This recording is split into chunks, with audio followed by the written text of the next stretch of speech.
இப்போ தற்போதைய அரசியல் களம் எப்படி இருக்கிறதா நீங்க நினைக்கிறீங்க சார்? இப்போ திராவிட மாடல்னு சொல்லிட்டு விளம்பர மாடல் ஆட்சி வந்து பழைய ஃபார்முலாவிலேயே ஆட்சி அதிகாரம், சாதி, சாராயம் அதை வச்சு மறுபடியும் ஆட்சிக்கு வந்து பல லட்சம் கோடி ஆட்டையை போடலான்னு திமுக ஒரு பக்கமும், மோடியா லேடியான்னு கேட்டு தமிழ்நாடு அரசியல் களத்தை வேறு திசை கொண்டு போன அம்மையார் ஜெயலலிதா அவருடைய வழிகாட்டுதல் நடந்த அதிமுக இன்னைக்கு வந்து உள்கட்சி பிரச்சனையே தீர்க்க முடியாம பிஜேபி ஆர்எஸ்எஸ் கிட்ட மண்டிகிட்ட அடிமை கூட்டம் ஒரு பக்கமும், உதவி கட்சிகள்லாம் வந்து இந்த பெரிய கட்சி கிட்ட எந்த கட்சி அதிகமாக சீட்டு கொடுக்குது, எந்த கட்சி அதிகமாக நோட்டு கொடுக்குதுன்னு பார்த்துக்கிட்டு பேரம் பேசிக்கிட்டு அலைகிற சூழல் ஒரு பக்கம் இருக்கும்போது, தன்னிகரற்ற கொள்கையோடு தமிழ் தேசிய கோட்பாட்டோடு நாம் தமிழர் கட்சி இந்த முறையும் தனித்துதான் களம் காண்பது, மக்களோடு தான் கூட்டணிங்கிற அசாத்தியமான துணிச்சலோடு களத்தில் வீரநடை போட்டு தமிழ்நாடு மக்களுக்கான அத்தனை பிரச்சனைகளையும் மக்களுக்கு எடுத்து சொல்லி, மக்களுக்காக களத்தில் நின்று மக்களை அணியப்படுத்தி ஏழை எளிய மக்களுக்கான ஒரு அரசியல் களமாக நாம் தமிழர் கட்சி மட்டும் தன்னை மக்களோடு தான் கூட்டணி அப்படின்னா ஒட்டுமொத்த மக்களும் நம்ம பின்னாடி நிற்பாங்கன்னு நம்பிக்கை. எந்த ஒரு விடுதலை போராட்டமாக இருக்கட்டும், எந்த ஒரு அரசியல் கட்சியினுடைய கூட்டமாக இருக்கட்டும், அல்லது எந்த ஒரு அரசியல் கட்சி பின்னாடியும் ஒட்டுமொத்த மக்கள் நிற்க மாட்டாங்க. பெரும்பான்மை நிற்கிறாங்களா? பெரும்பான்மை நிற்கிற வரைக்கும் நம்ம வேலை செய்வோம். பெரும்பான்மை வந்து இது வரைக்கும் திமுக அதிமுக பிரதான சந்திக்கிறாங்க. நம்ம அப்படி பார்த்தாலும் வந்து மூணாவது இடத்துல தான் நம்ம. அது காரணம் வந்து அவங்க வந்து இன்னைக்கு நேற்று உருவாக்கப்பட்ட கட்சி இல்லை அப்படிங்கிறது எல்லாருக்கும் தெரியும். மக்கள் நம் பக்கம் திரும்புகிற வரைக்கும் நாம் தொடர்ந்து உழைத்துக் கொண்டே இருக்கும் காலத்துல. தாவேக்கு அப்படிங்கிற திரு விஜய் அவர்களின் அரசியல் கட்சி பற்றி தாவேக்கா தமிழக வெற்றி கழகம் அதானே கேட்குறீங்க? தமிழக வெற்றி கழகம் தாவேக்கா அப்படிங்கிற ஒரு கட்சியே இல்லை. அது கட்சியே ஆக போறதும் இல்லை. அது அவர் தலைவர் வந்து தலைவரே இல்லை, அவர் நடிகர் தான். அவர் நடிகர்ல இருந்து தலைவர் ஆக போறது இல்லை. அவர்களுக்கு பின்னாடி நிற்கிறவங்க அத்தனை பேரும் ரசிகர்கள். அவங்க ரசிகர்களாகத்தான் இருப்பார்களுடைய தொண்டர்களாக ஆக போறதும் இல்லை. இப்போ அவர்கள் ரசிகர்களாகவும் தொடர முடியாது, இவர் நடிகராகவும் தொடர முடியாது. திரு விஜயகாந்த் அவர்களுக்கு ரசிகர்களா இருந்தாங்க, அதுக்கப்புறம் அவங்க ஓட்டு போட்டு எதிர்கட்சி தலைவர் வரைக்கும் போனாங்க. அந்த மாதிரி ஆகட்டும், எம்ஜிஆர் அவர்களோ விஜயகாந்த் அவர்களுடையோ நம்ம வந்து நடிகர் விஜய் அவர்களை நம்ம ஒப்பிட முடியாது. ஏன்னா அவர்கள் வந்து அரசியல் கட்சி ஆரம்பிக்கிறதுக்கு முன்னாடியே எம்ஜிஆர் அவர்கள் வந்து ஒரு திமுக போல ஒரு அரசியல் கட்சியில இருந்து அனுபவம் வாய்ந்து வெளியில வந்தார். இவரு மறைந்த தேமுதிகவின் தலைவர் திரு விஜயகாந்த் அவர்கள் வந்து ரசிகர் மன்றங்களாக இருக்கும் போதே அரசியல் பயிற்சி பட்டறைகளை உருவாக்கி அவர்களுக்கு வந்து பயிற்சி அளித்தார். அவர்களுடைய ரசிகர்கள் வந்து வயதாலும் பக்குவத்தாலும் ஓரளவு இந்த விஜய் ரசிகர்களை விட கொஞ்சம் வயது முதிர்ந்தவர்களாகவும் அனுபவம் மிக்கவர்களாகவும் ஒரு குடும்பத்தின் தலைவர்களாகவும் இருந்தாங்க.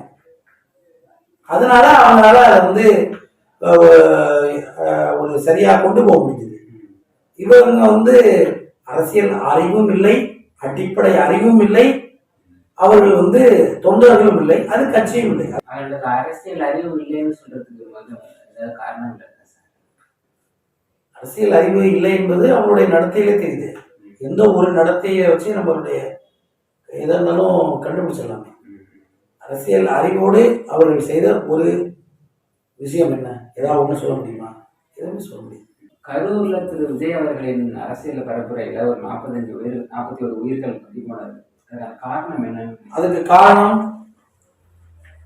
அங்கு சென்ற பெரும் கூட்டத்தை வழி நடத்த தவறிய நடிகர் விஜய் அவர்களுடைய கட்சி பொறுப்பாளர்கள், அதற்கு பிறகு அந்த பொறுப்பிலிருந்து தவறிய தமிழ்நாடு அரசு, இந்த கூட்டத்திற்கு போன பெரும்பான்மையான இளைஞர்களுடைய பெற்றோர்கள், இவங்க எல்லாம் தான் இந்த உயிரிழப்புக்கு காரணம். இந்த வழக்கு நீதி விசாரணை தனிநபர் ஆணையம்லாம் போடப்பட்டிருக்கு. வழக்கு வந்து சம்பிரதாயமா வழக்கு போட்டிருக்காங்க. ம். அந்த வழக்குல கைது செய்யப்பட்ட அல்லது வழக்குல சேர்க்கப்பட்ட எந்த ஒரு நபரை பார்க்கவும் இந்த கூட்டம் கூடல. முழுக்க முழுக்க எல்லாருக்கும் தெரியும், அதை யாராலையும் மறைக்க முடியாது. நடிகர் விஜய் என்கிற திரைப்பிரபலத்தை பார்க்க மட்டும்தான் அத்தனை பேரும் அந்த கூட்டமும் வந்தது. அப்படிங்கும்போது அவர் அங்க வரலன்னா அந்த கூட்டம் வந்திருக்காது. அதுதான் காரணம். அப்ப காரணமா இருக்கிற விஜய் மீது வழக்கு பதிவு செய்யப்படவே இல்லை. அடுத்து இருக்கிற அவங்களுடைய கட்சி நிர்வாகிகள் அவங்க சொல்லிக்கிற எல்லாரும் காரணம் தான். அந்த மேற்கு மாவட்ட செயலாளர், கரூர் மேற்கு மாவட்ட செயலாளர் ஆதவ அர்ஜுனுக்கு பேர்லயோ வழக்கு வந்து சம்பவம் நடந்ததற்கான வழக்கு ஆதவ அர்ஜுனா பேர்ல போடப்படல. அவர் வந்து ட்விட்டர்லயும் அந்த முகநூல்லையும் போட்ட பதிவுக்காக தான் வழக்கு போட்டிருக்கிறாங்க. எந்த தவறுமே செய்யவில்லை என்றால் புசியானந்த் வந்து தலைமறைவாக வேண்டிய அவசியம் இல்லை. அப்ப அவரே குற்றவாளி முத்துக்கிட்டு தான் அவர் தலைமறைவாயிருக்காரு. அப்ப அவர் மீது உடனடியாக அந்த முதல் போட்டப்பட்ட எஃப்ஐஆர்ல அவருடைய பேர் இல்லை, பின்னால்தான் சேர்க்கப்படுது. அப்ப இந்த வழக்கு இன்னும் காவல்துறை வந்து நேர்த்தியாக அணுகவில்லை. திமுக அரசிற்கு விஜய் கட்சியின் மீதும் விஜய் மீதும் ஏதோ ஒரு பச்சோபதாபம் இருக்கு அல்லது பயம் இருக்கு. ரெண்டும் ஒண்ணு இருக்கு. ஒண்ணு பச்சோபதாபம் சொல்லக்கூடிய அவங்களுக்குள்ள ஏதோ ஒரு அண்டர்ஸ்டாண்டிங் இருக்கு. அப்படி இல்லைன்னா அந்த பிரச்சனையை ஒரு இரும்புக்கரம் கொண்டு அடக்குவதாக சொல்லுகிற முதலமைச்சர் இரும்புக்கரம் கொண்டெல்லாம் அடக்கல. தனிநபர் ஆணையம் அமைப்பதே என்ன காரணம்னா அது கண்துடைப்பு. காவல்துறை சம்பவம் நடக்கிற அந்த நேரத்திலும் சம்பவம் நடந்ததற்கு பிறகும் அந்த பிரச்சனையை சரியாக அணுகவில்லை, சரியாக வளர்க்கப்படவில்லை. அவங்களுடைய தார்மீக பொறுப்பிலிருந்து தமிழ்நாடு காவல்துறை தவறிவிட்டது. திரு விஜய் அவர்களின் பெயர் வந்து இந்த எஃப்ஐஆர்ல சேர்க்கப்படாததுக்கு காரணம் காவல்துறையா இல்ல அரசியல்வாதி? காவல்துறை யார் கட்டுப்பாட்டுல இருக்கு? ரெண்டும் ஒண்ணுதான். திமுக உருவாகாத, உருப்படியாகாத, முழுமையாகாத ஒரு தற்கொலை கழகத்தை பார்த்தே பயப்படுது. நாம் தமிழர் கட்சியின் 2026 தேர்தல் கிளம்பி மிக மிக சிறப்பாக அசுர வளர்ச்சியை நோக்கி என் வழி தனி வழி அப்படிங்கிற அளவிற்கு தன்னிகரற்ற தன்மையோடு தனித்துவத்தோடு சுற்றுச்சூழல் பிரச்சனை, ஒரு இனக்காப்பு அரசியலை, வனக்காப்பு, இனக்காப்பு, மண் காப்பு, மானம் காப்புங்கிற அடிப்படையில